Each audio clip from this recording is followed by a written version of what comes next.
Bismillah. Assalamualaikum warahmatullahi wabarakatuh. Alhamdulillah ala ihsanih wa syukru lahu ala taufiqihi wa amtinanih.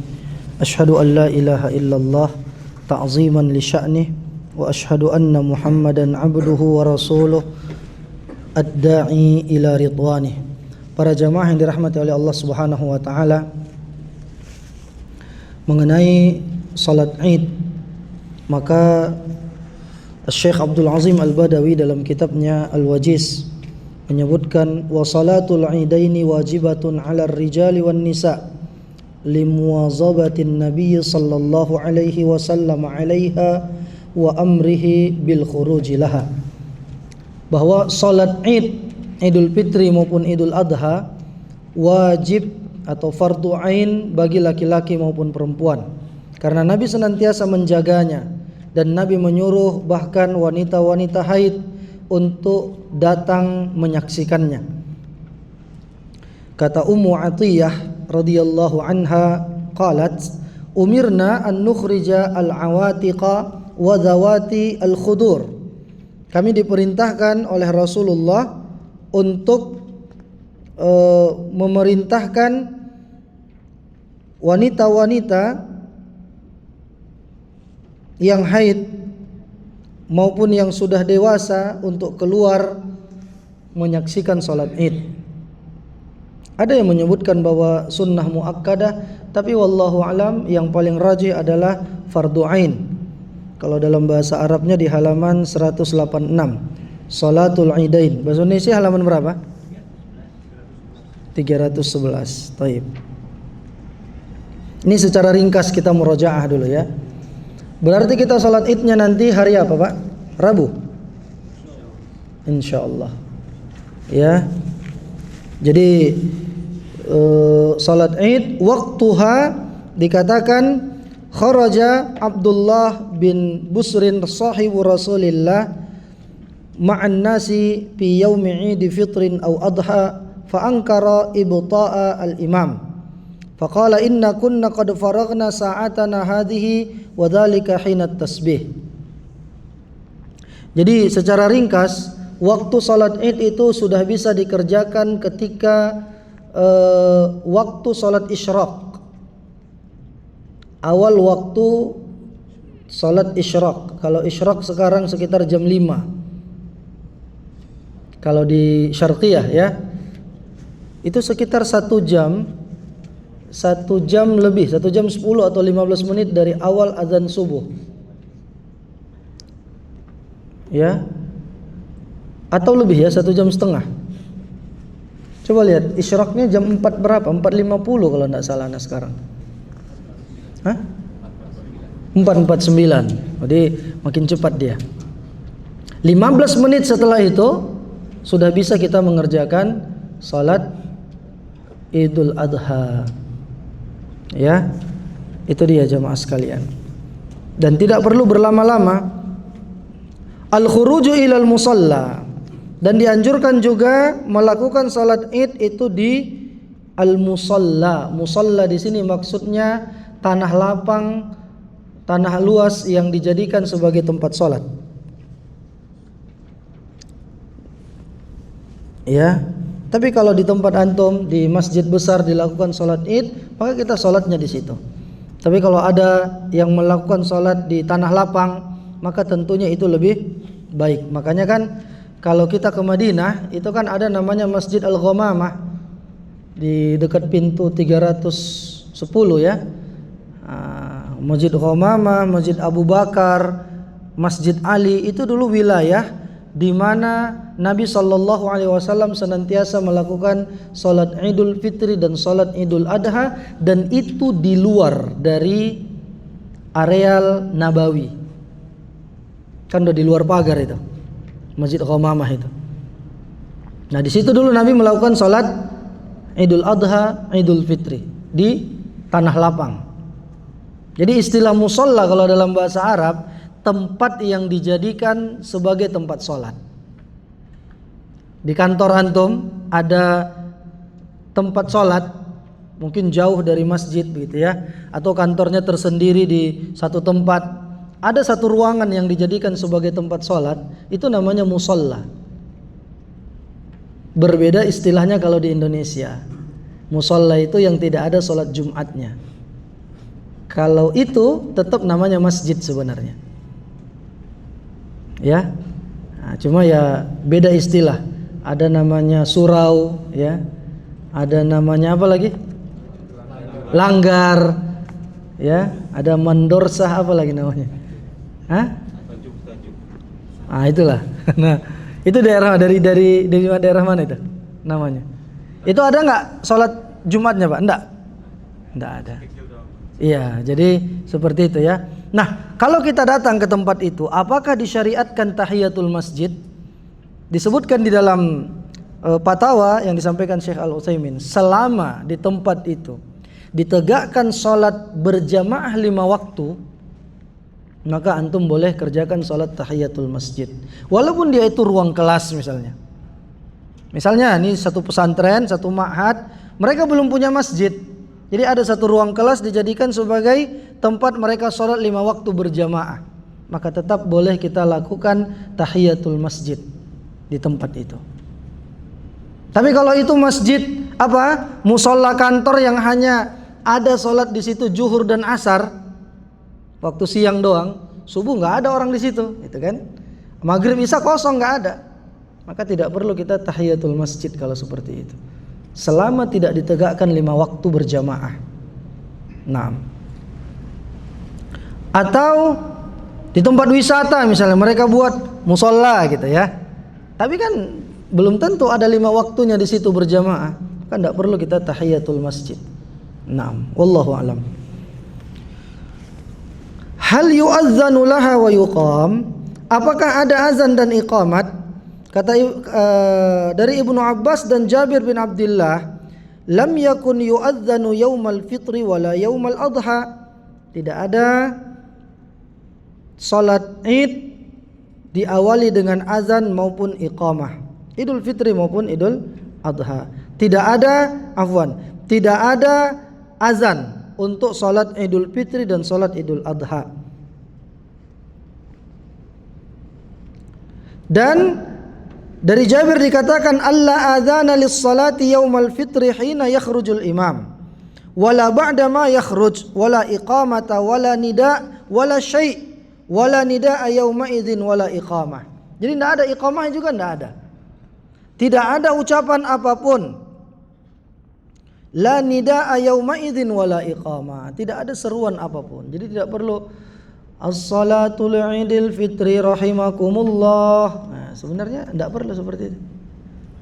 Tapi kalau untuk mengingatkan, ya sebagian beristihad tidak apa-apa di tempat yang ramai supaya orang bersiap-siap untuk diingatkan, ya seperti misalnya mau sholat witir, itu kan kayak di Imam Haramain itu, mereka ingatkan supaya tahu jamaah itu ini niatnya witir, ini tadi yang tadi itu tarawih, maka mereka bilang as-salatul witri asabakumullah, misalnya kan, hanya untuk mengingatkan supaya orang pas niatnya, maka sebagian ulama mengatakan tidak apa-apa.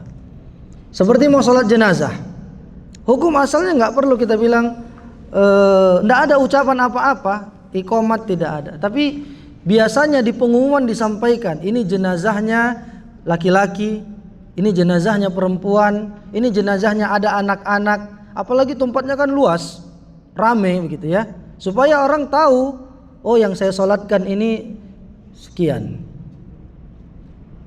Itu pun kita kadang nggak perhatian gitu ya, kan biasanya begitu. As-salatu 'alal amwati wal atfali yarhamukumullah, katanya. Oh berarti yang disolatkan tuh mayitnya lebih dari 2 orang yang dewasa, anak-anak lebih dari 2 orang. Berarti antum dhamirnya Allahumma ighfir lahum warhamhum wa'afihim wa'fu anhum. Atau kadang dia bilang as-salatu 'alal maitati wat tifli, berarti 1 mayit perempuan, 1 anak, 1 jenazah anak-anak. Nah, tapi begitu pun secara umum antum pakai dhamir hum semuanya, pakai dhamir hu, itu juga tidak apa-apa. Karena dhamir mudzakkar itu sudah mewakili al-muannats. Ya. Tapi ini sebagai peringatan supaya orang-orang yang tadinya salat ba'diyah, dia stop dulu ba'diyahnya, baru dia salat apa dulu? Jenazah.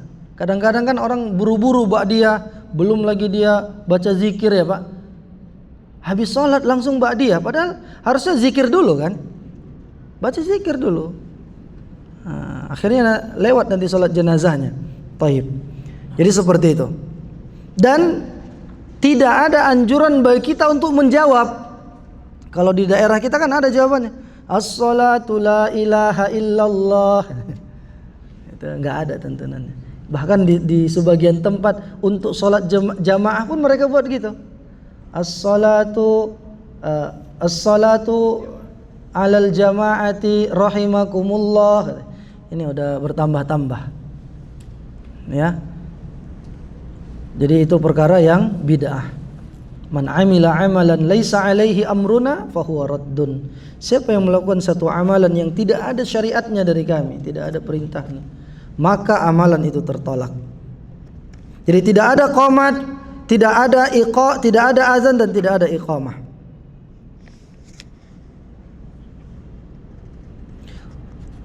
Sifatus shalah. Sifat salat Id. Salat Id adalah 2 rakaat dan bertakbir sebanyak 12 takbir.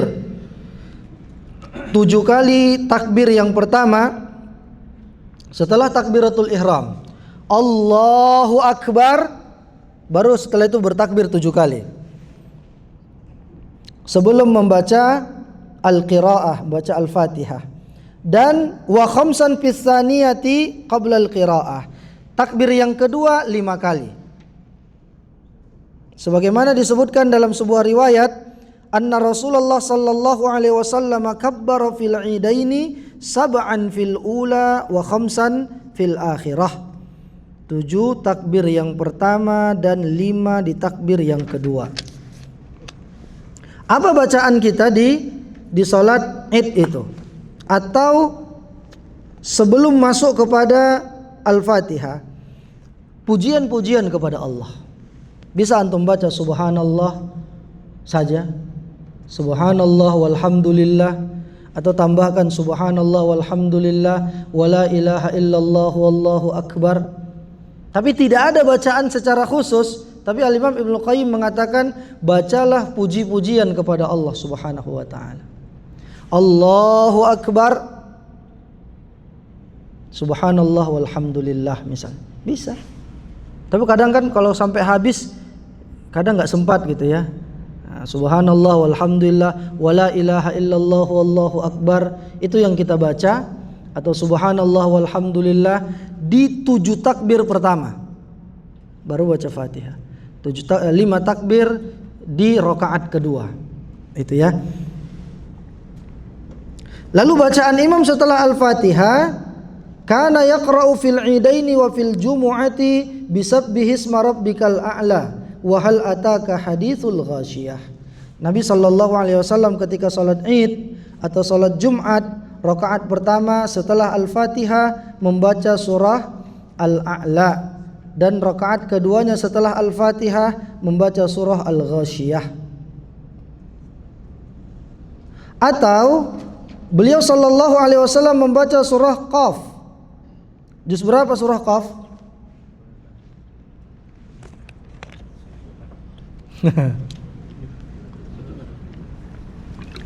Masa khilaf ini? Baik, antum cari ya. Iqtarabat, surah apa itu? Al-Qamar, juz 27. Iqtarabatis sa'atu wan syaqqal qamar. Jadi Nabi membaca mufassal tiwal yang panjang, mulai dari awal juz 26 sampai juz 29. Itu mufassal yang panjang. Ya, yang pertengahan dari An-Naba sampai Al-Lail, dan yang mufassal Al-Qisar yang pendek, surah-surah pendek kategorinya, Wad-Duha sampai An-Nas. Ya. Nah, jadi itu jamaah sekalian yang sering Nabi baca Al-A'la dan Al-Ghasyiyah, atau surah Qaf dan surah Al-Qamar, Iqtarabat. Dan dilakukan salat terlebih dahulu baru khutbah. Khutbahnya ini menghadirinya adalah sunnah. Sekiranya habis salat, Bapak lihat khatibnya ini lebih banyak dosa mendengarkan dia daripada dapat pahala gitu kan. Bapak bubar pergi, ya tidak apa-apa. Kadang-kadang kan ya ada khatibnya itu yang tidak ada kapasitas dia untuk membacakan itu, atau titipan-titipan orang-orang begitu ya. Dan kita dengar dia itu menyerukan kepada kebid'ahan, kesyirikan, kita tidak mau mendengarkannya, tidak apa-apa. Kita selesai sholat kita langsung berangkat atau pulang ke rumah atau melanjutkan perjalanan. Tapi kalau misalnya orangnya Masya Allah bagus gitu ya, kita mendengarkan khutbah, maka tentu itu yang lebih afdal. Fakulluhum kanu yusalluna qabla al-khutbah, mereka itu salat sebelum khutbah. As-salatu qablaha wa ba'daha. Dari Ibnu Abbas dikatakan bahwa Nabi salat Idul Fitri, beliau tidak ada melakukan salat qabliyah dan ba'diyah. Begitu juga Idul Adha. Allahumma illa, kecuali antum masuk salatnya di masjid, antum tahiyatul masjid, tidak apa-apa. Misalnya kita salat di sini nih, masjid, salat Idul Adhanya, atau di masjid tempat antum, datang ya salat sunnah tahiyatul masjid, bukan qabliyah Idul Adha, enggak. 2 rakaat salat sunnah tahiyatul masjid, dia niatkan juga sekalian salat sunnah wudu, sekalian salat sunnah duha, boleh, tidak apa-apa kalau di masjid. Tapi kalau kita di lapangan, enggak ada tahiyatul masjid, tahiyatul musalla, ya tahiyat lapangan. Tahiyat artinya kan penghormatan, tidak ada itu. Jadi udah langsung duduk menunggu waktu salat. Tayyib, itu dia jamaah sekalian. Habis salat Id pun tidak ada ba'diyahnya. Ya.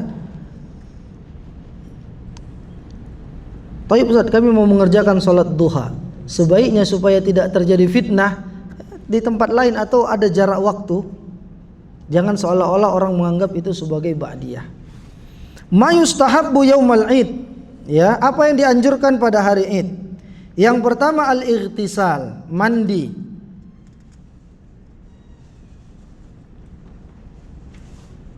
Ya.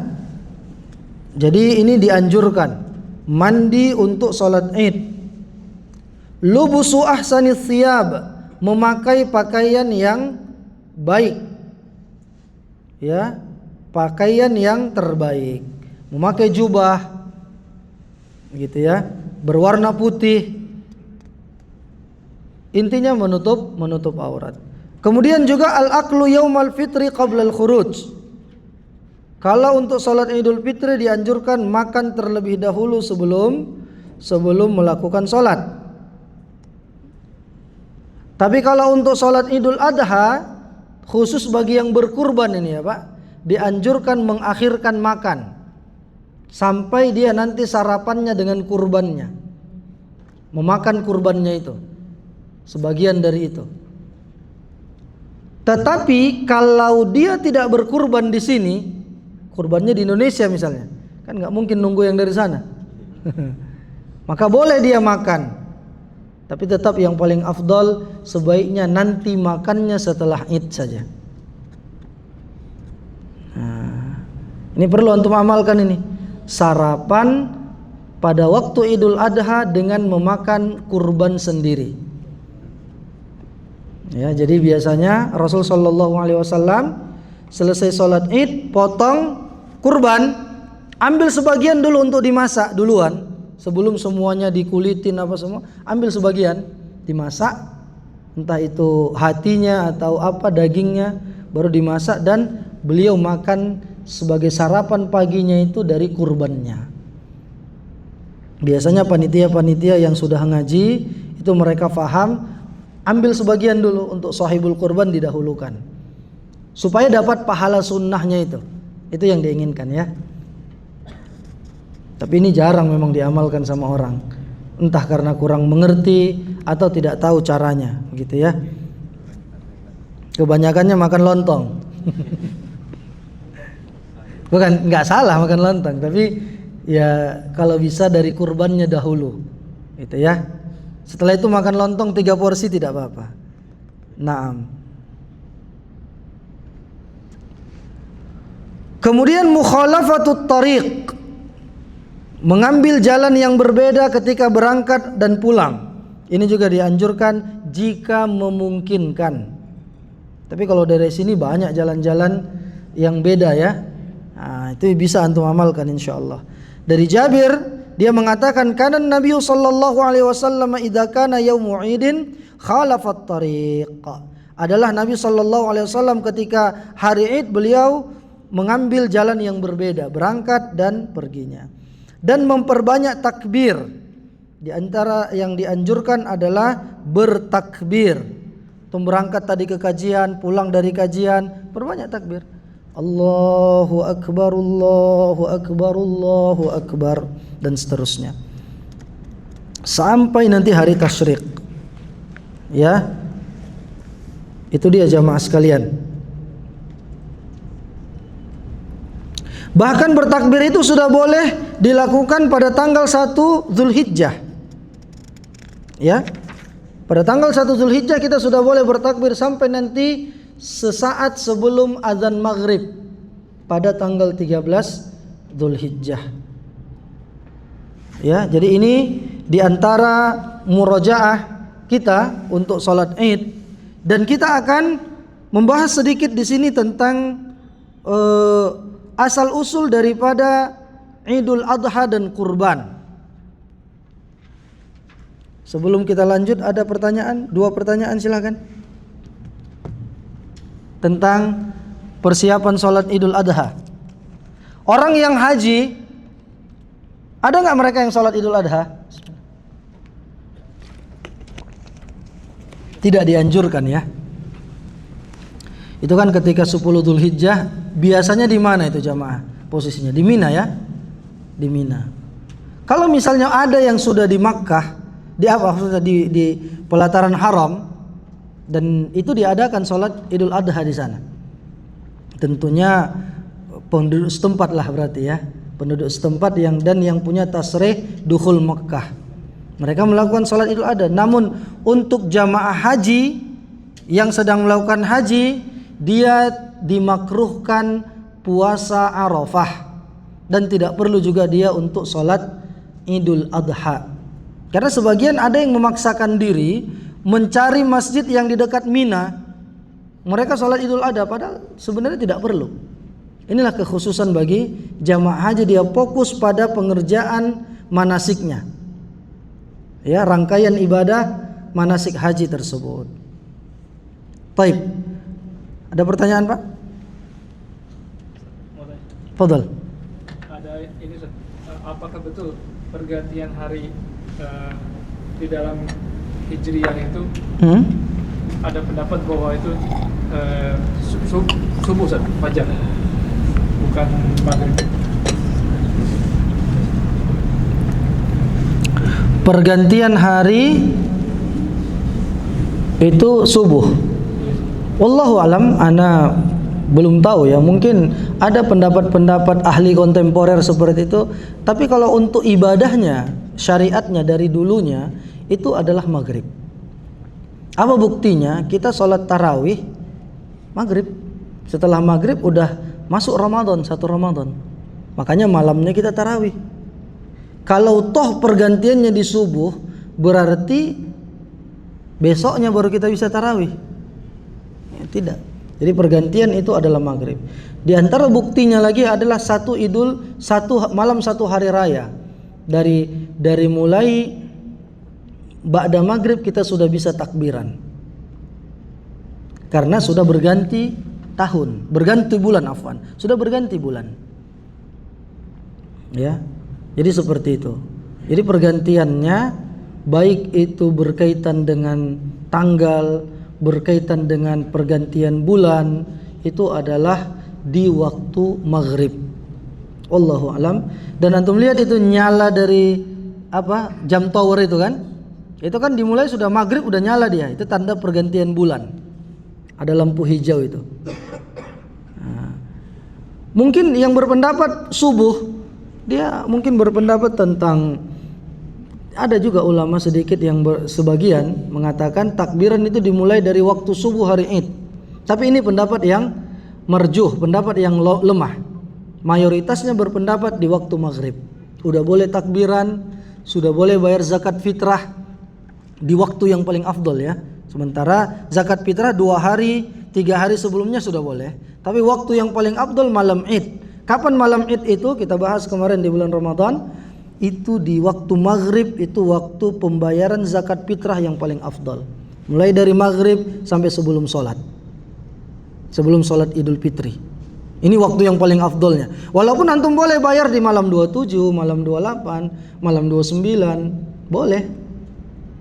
Ya, tapi waktu afdolnya malam Idul Fitri, malam 1 Syawal, mereka katakan mulai ba'da maghrib. Wallahu alam. Silakan. Bertanya terkait jumlah takbir tadi, Ustaz. Iya. Kalau di Al-Wajiz kan dikatakan 7 kali, untuk rakaat pertama 7 kali sesudah takbiratul ihram. Iya. Berarti di rakaat pertama total 8. Kemudian 5 kali takbir pada rakaat kedua.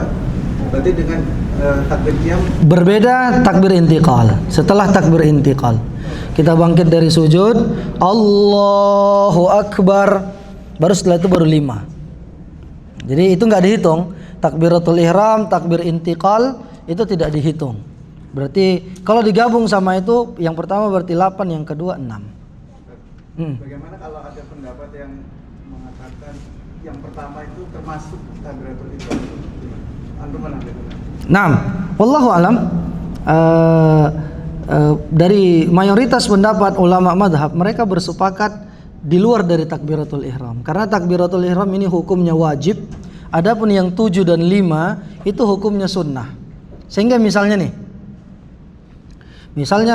ini kan beberapa kasus kejadian begitu. Bangkit dari rakaat pertama, dia lupa takbir yang 5 ini, gitu kan?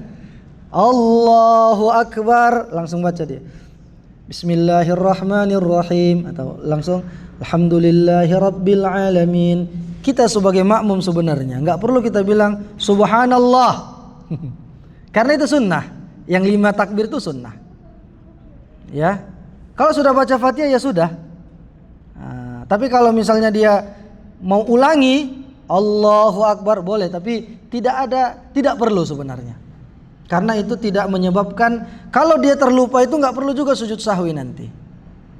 Nah, tapi sebagian imam nggak mengerti fikih, ya, fikih salat berjamaah atau fikih salat Id, sehingga akhirnya dibilang Subhanallah, dia ulangi takbir, nanti habis itu sujud sahwi. Dia sebenarnya tidak perlu sujud sahwinya, karena dia tidak meninggalkan yang wajib, tidak meninggalkan yang rukun, hanya yang sunnah saja. Wallahu alam. Baik, kita lanjut sedikit mengenai kisah awal daripada syariat kurban ini. Antum silahkan buka di Al-Quran surah As-Saffat. As-Saffat ayat, mulai dari ayat 83 sampai 113 yang akan kita bahas. Ya, yang pertama kita harus pahami jamaah sekalian bahwa kurban ini syariat umat sebelum kita, syariat Nabi Ibrahim yang masih kita lakukan sampai sekarang.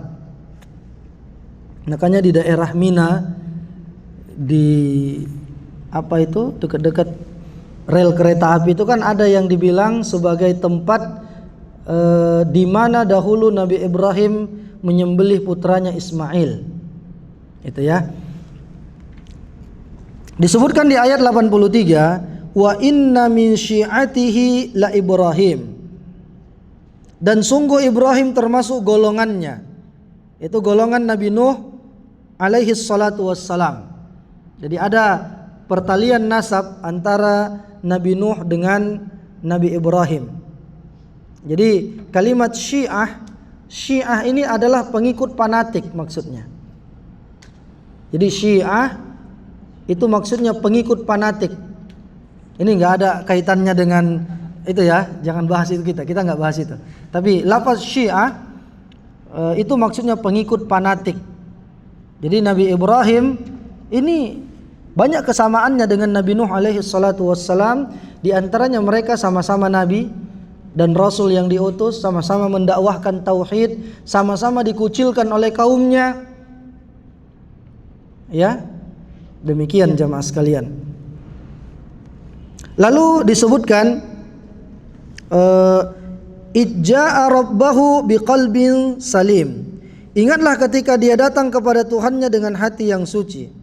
Idz qala li abihi wa qaumihi madza ta'budun. Ingatlah ketika dia berkata kepada ayahnya dan kaumnya, apa yang kamu sembah itu? Aifkan alihatan dunallahi turidun. Apakah kamu menghendaki kebohongan dengan sesembahan selain Allah itu? Nah, jadi Nabi Ibrahim alaihi salatu wassalam diberikan fitrah yang masih lurus oleh Allah Subhanahu wa taala untuk menjelaskan kepada kaumnya betapa tidak masuk akalnya sesembahan mereka itu. Mereka yang memahatnya, mereka yang membuatnya, mereka yang mempersiapkannya, lalu mereka pula yang menyembahnya. Jadi beliau sampaikan kepada kaumnya agar mereka itu tidak menyembah sesembahan-sesembahan yang tidak abadi, yang tidak bisa memberikan manfaat bukan hanya kepada orang lain, bahkan kepada dirinya sendiri. Ya, dan perjalanan Nabi Ibrahim dalam mentauhidkan Allah Subhanahu wa taala itu kan sudah sering kita dengar. Dia lihat bulan, ternyata bulan tenggelam, matahari tenggelam. Dia tidak mau Tuhan yang baharu, yang binasa. Naam. Dan juga Nabi Ibrahim alaihi salatu wassalam, di antara ujian berat yang beliau terima pada waktu itu disebutkan oleh ahli sejarah, kan Nabi Ibrahim pernah memberikan jawaban dengan 3 jawaban yang seolah-olah ini adalah kebohongan, tapi sebenarnya itu kebenaran. Misalnya ketika dia datang kepada Raja Mesir, dia membawa seorang wanita. Siapa yang dibawanya? Sarah. Dan raja ini suka mengambil istri orang. Itu ya. Kalau tahu dia perempuan itu adalah istri orang, dia akan ambil, dia akan culik. Makanya Nabi Ibrahim ketika ditanya, siapa itu yang perempuan bersamamu itu? Dia bilang, hadhihi ukhti. Ini adalah saudariku. Kata ahli sejarah, Nabi Ibrahim tidak berbohong, tapi dia menyampaikan tauriyah. Kalau dalam istilah balaghah, dia sampaikan tauriyah, satu ungkapan yang dipahami oleh penanya dalam makna yang dekat, tapi yang diinginkan yang menjawab makna yang jauh. Jadi yang dipahami oleh orang-orang, ini saudariku berarti adik Nabi Ibrahim, sehingga mereka nggak berani mengambilnya, bukan istri orang. Tetapi yang dimaksud sama Nabi Ibrahim, hadhihi ukhti fillah. Ini saudariku di jalan Allah. Kenapa? Karena yang waktu itu, pada masa itu yang bertauhid kepada Allah cuma Nabi Ibrahim dan Sarah. Maka ini saudarinya dalam agama Allah. Dia tidak berbohong. Tapi dia sampaikan dengan makna yang lebih jauh, yang tidak dipahami sama orang lain. Maka sesekali antum ucapkan itu tidak apa-apa. Antum diajak untuk melakukan perbuatan syirik, diajak untuk melakukan amalan-amalan yang menyelisih sunnah. Apa jawabannya? Afwan, ana ada urusan, ana ada keperluan. Apa keperluannya? Tidur. Yang dipahami orang, kita ada kegiatan di luar atau apa misalnya kan? Kan kita nggak perlu sampaikan sama dia apa keperluan kita gitu. Ana ada kegiatan. Kegiatannya ya kegiatan sama keluarga misalnya, atau antum tolak langsung, afwan akhi, kalau berani antum kan, itu acaranya nggak ada dalilnya, antum berdosa melakukan itu gitu kan. Nah, besoknya nggak diundang lagi, alhamdulillah. Taib. Jadi itu. Jadi Nabi Ibrahim mengatakan, hadhihi ukhti fillah. Hadhihi ukhti, dia bilang. Ini saudariku. Dia tidak berbohong. Nah, begitu juga ketika beliau diajak. Ini di ayat yang ke berapa? 89. Panazara nazratan fin nujum faqala inni saqim. Lalu dia memandang sekilas ke bintang-bintang. Kemudian Nabi Ibrahim mengatakan, sesungguhnya aku sakit.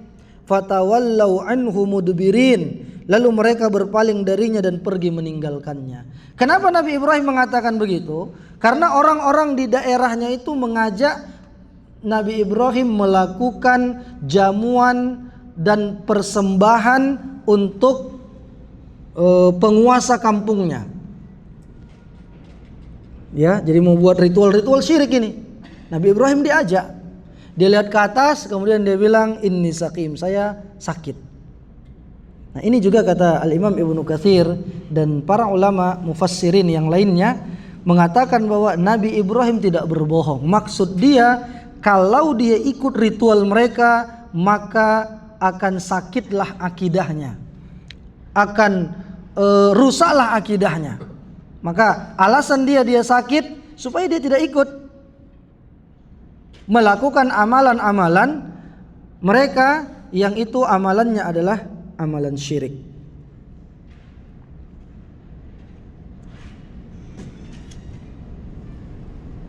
Jadi itu jamaah sekalian yang dirahmati oleh Allah Subhanahu wa taala.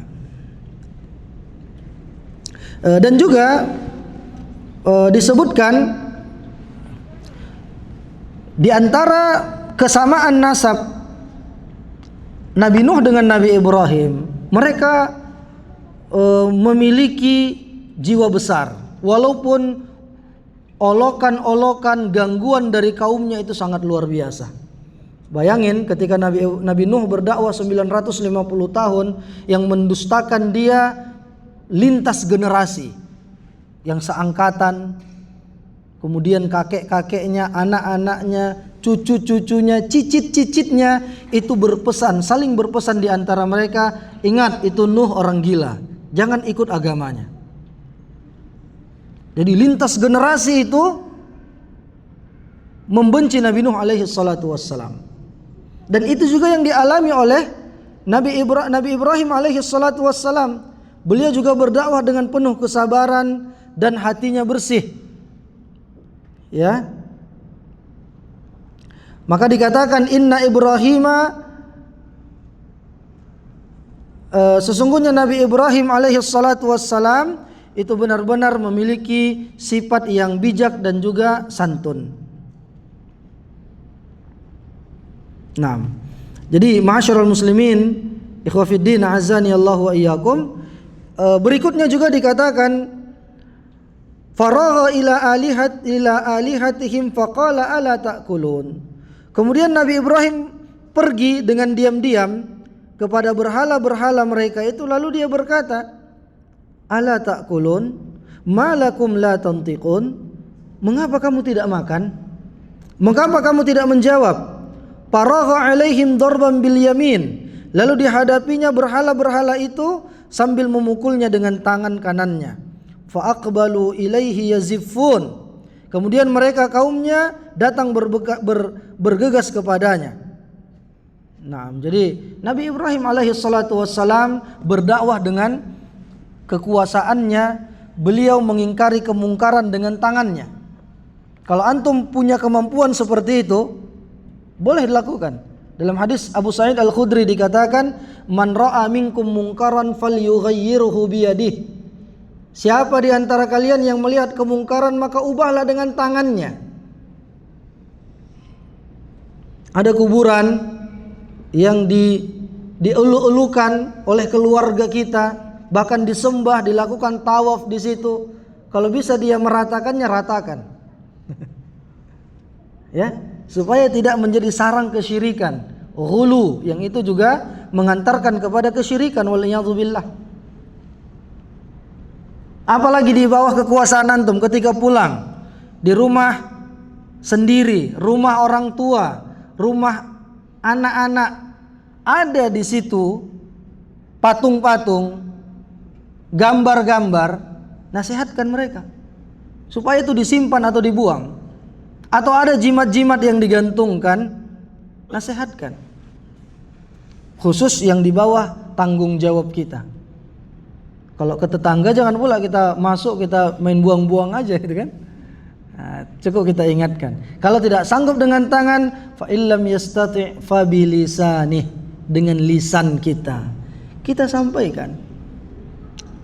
Pak, janganlah dipajang lagi foto-foto makhluk hidup, manusia, hewan. Enggak masuk nanti malaikat rahmat.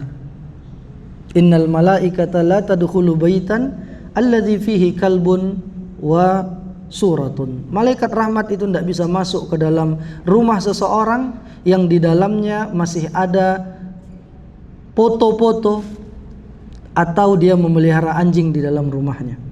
Nggak bisa masuk malaikat rahmat.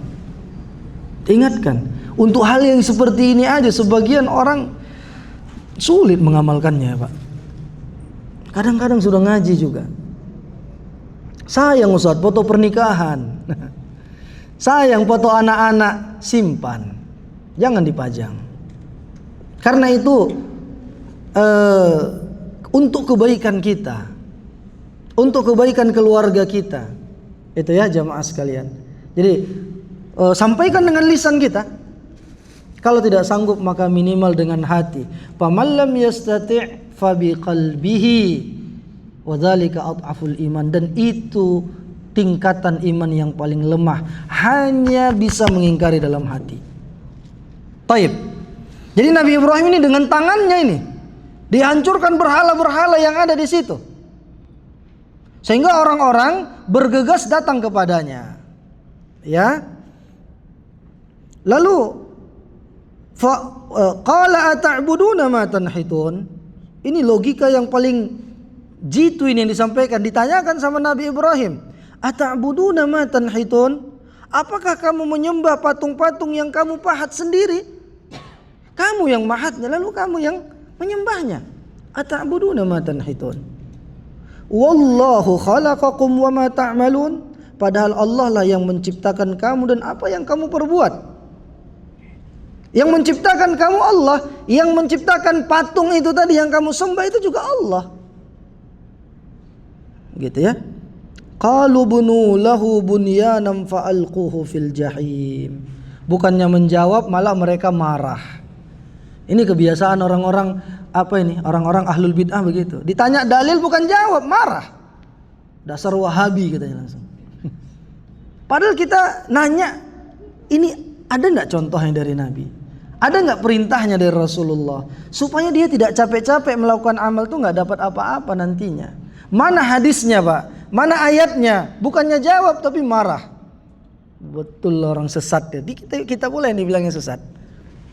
Itu ya. Jadi ini kebiasaan orang-orang yang tidak berilmu, ketika ditanya tentang mana dalilnya, mana contohnya dari Nabi, malah mereka yang marah. Ya, wal iyadzubillah. Ini juga yang dialami sama Nabi Ibrahim. Sudah dikasih pemikiran, ata'buduna ma tanhitun. Kenapa pula kamu yang pahat sendiri, kamu pula yang nyembah? Allah yang menciptakan kamu, dan Allah juga yang menciptakan ini, makhluk ini. Lalu apa kata mereka? Kata mereka, qalu bunu lahu bunyana fa'alquhu fil jahim. Buatkanlah bangunan, perapian untuknya, kumpulkan kayu bakar sebanyak-banyaknya. Kata Imam Ibnu Katsir, setinggi bangunan rumah, 3 atau 4 meter. Kayu itu dikumpulkan sama mereka. Lalu lemparkan dia ke dalam api yang menyala-nyala. Jadi Nabi Ibrahim tidak dibakar dari awal, sudah menyala apinya, baru pakai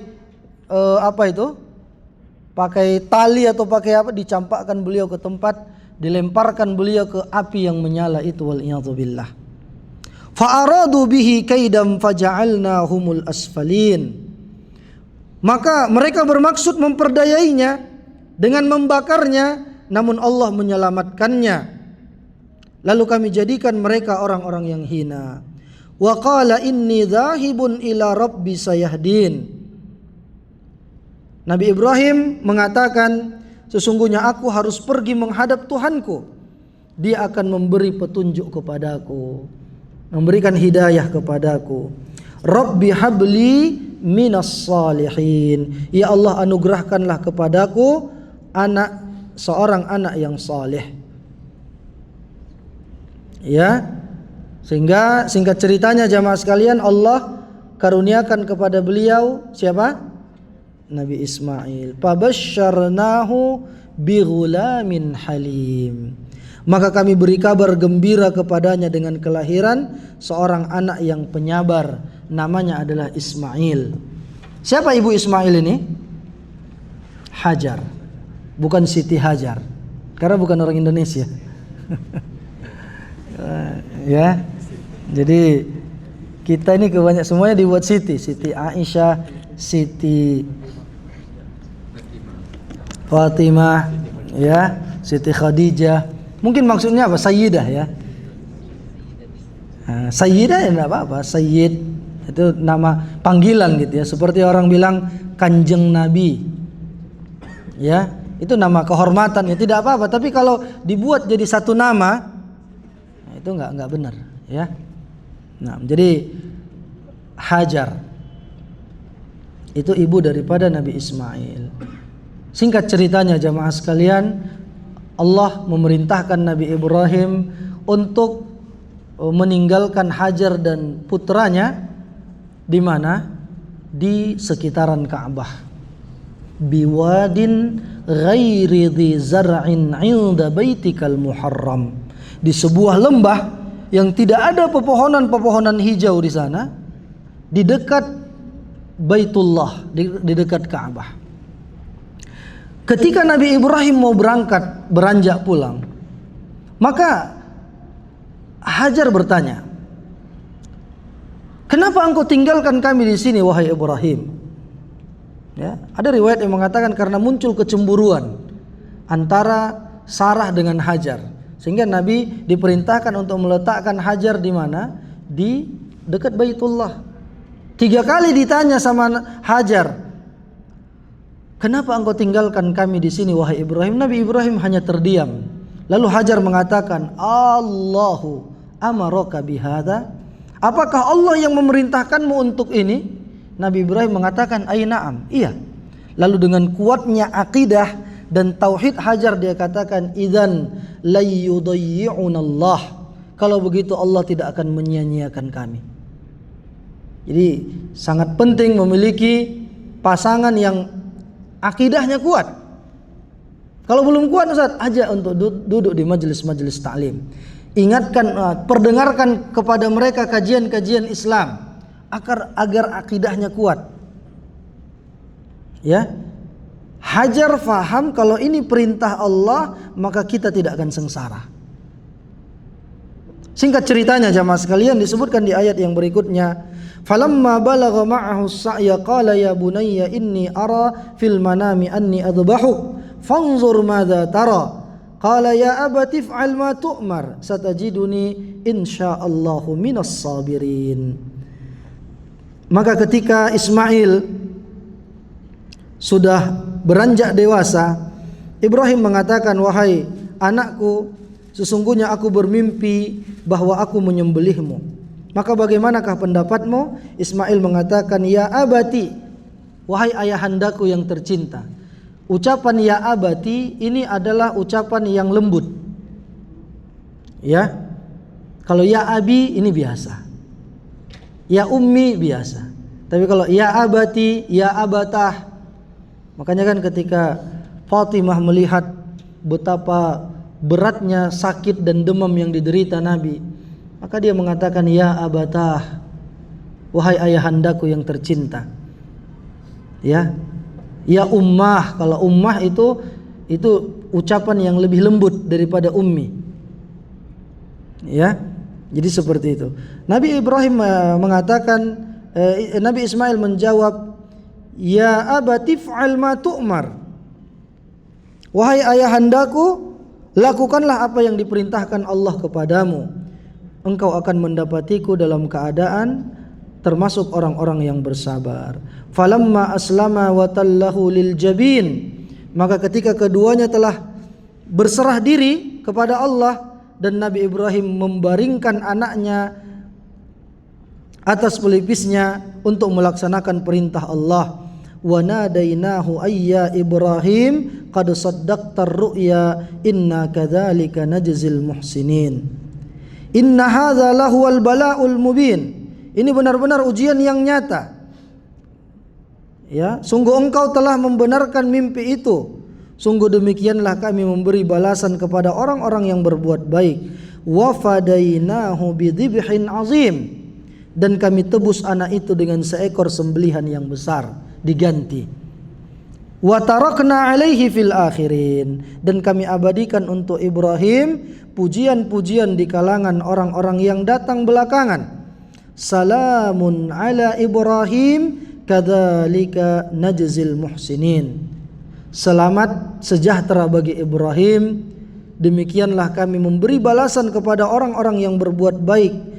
Innahu min ibadinal mu'minin, sungguh dia termasuk hamba-hamba kami yang beriman. Lalu Allah katakan, wa basyarnahu bi Ishaq nabiyyan minas salihin, dan kami beri kabar gembira dengan kelahiran Ishak, seorang nabi yang termasuk orang-orang saleh. Wa barakna alaihi wa ala Ishaq wa min dzurriyyatihima muhsinun wa zalimun li nafsihi mubin. Dan kami limpahkan keberkahan kepadanya dan kepada Ishak, dan di antara keturunan keduanya ada yang berbuat baik dan ada pula yang terang-terangan berbuat zalim kepada dirinya sendiri. Jadi keturunan Nabi itu setelah Nabi Ibrahim ada yang dari jalur Nabi Ismail, itulah Nabi Muhammad, dan dari jalur Nabi Ishak dari Sarah itu ya, itulah yang menjadi Ishak, kemudian Yakub, kemudian Nabi Yakub kepada Nabi Yusuf dan saudara-saudaranya, dan inilah keturunan Bani Israel sampai kepada Nabi Isa alaihi salatu wassalam. Jadi singkatnya seperti itu jamaah sekalian, ini syariat daripada Nabi Ibrahim, dan beliau berserah diri kepada Allah dan beliau yakin akan pertolongan Allah. Puluhan tahun dia menunggu dikaruniai anak, begitu dikaruniai anak malah disuruh disembelih. Tapi beliau taat dan patuh kepada Allah tabaraka wa ta'ala. Makanya kalau kita pikir-pikir ya, kalau kita baca sejarah, ya beruntung kita di sini Pak. Apa beruntungnya? Kita bisa menapaki ya, mempelajari napak tilas sejarah bahwa ternyata dahulu daerah-daerah ini banyak dikunjungi oleh para nabi. Bayangin, berarti kan Nabi Ibrahim sudah datang ke Ka'bah itu kan bersama Ismail. Ya, luar biasa. Dan pelajarannya apa lagi dari sini? Bahwa innad dina indallahil Islam. Agama yang benar di sisi Allah adalah Islam. Jadi sejarahnya itu sesuai dan masih bisa kita buktikan sampai sekarang. Masya Allah. Karena Baitullah yang didatangi sama Nabi Ibrahim, itulah Baitullah yang sekarang. Walaupun di zaman Nabi ada renovasi sedikit karena ada banjir waktu itu, tapi tetap lokasinya masih sama. Hajar naik ke Bukit Sofa, ke Bukit Marwah, antum juga sudah datang ke lokasi itu. Jadi memang agama Samawi ini agama yang benar. Tapi yang ada di dalam Taurat, yang ada di dalam Injil itu sudah banyak dirubah oleh orang-orang yang tidak bertanggung jawab. Adapun Al-Quran tidak akan ada orang yang bisa merubahnya, menambah-nambah dan menguranginya, karena dijamin keabsahannya sampai hari kiamat. Itu ya. Demikian yang bisa kita sampaikan. Ada waktu beberapa menit kita untuk diskusi dan tanya jawab. Kami persilahkan. Wassalamualaikum warahmatullahi wabarakatuh. Silakan Pak.